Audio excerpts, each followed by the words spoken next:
څنګه ښکار د دومره لوی بې غورۍ شوې ځمکې ولې لیونۍ شوې تا د داسې ارمانونو کلی ړنګ کړ زړونه ماشومان پکې وده وو د ښکلا د مثال دنګو پیغلو پر خټینو دیوالونو وي ټومبلې آینې د څو نیمګړي مرادونو تا په غیږ کې د ګلونو کلی ړنګ کړ تا د دغسې خیالونو کلی ړنګ کړ په یوه شېبه کښې ته څومره پردی شوې څنګه ښکار د دومره لویې بې غورۍ شوې ځمکې ولې لیونۍ شوې ځمکې ولې لیونۍ شوې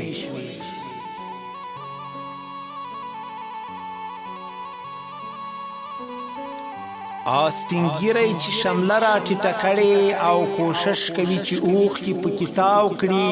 دوه زامنو یې یو بل په جنګ کښې مړه کړل درې تا ورته بېګا خوب کښې وژلي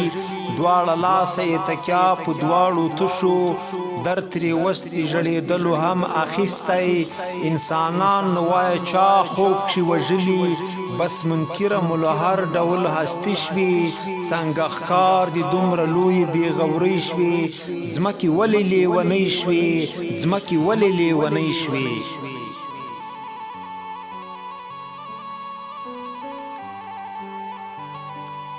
دې ماشوم ته خو دې خیال دی چې نوکانو کښې خاورې ننوتې وسې نه رسي چې ستاسې نه کړي څیري مورکۍ پسې به ستړي ګوري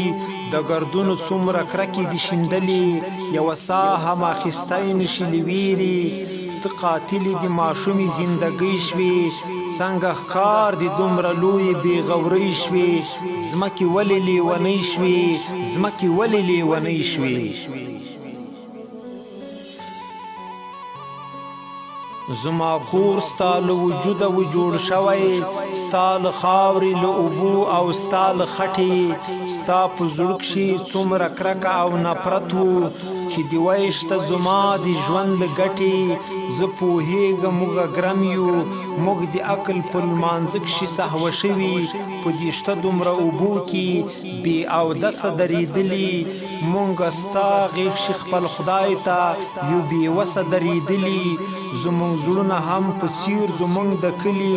د خټینو دیوالو غوندې ولاړو د غوسې نرۍ ټکان باندې دې مات کړل ته لامل زموږ د کومې بربادۍ شوې څنګه ښکار د دومره لویې بې غورۍ شوې ځمکې ولې لیونۍ شوې ځمکې ولې لیونۍ شوې ځمکې ولې لیونۍ شوې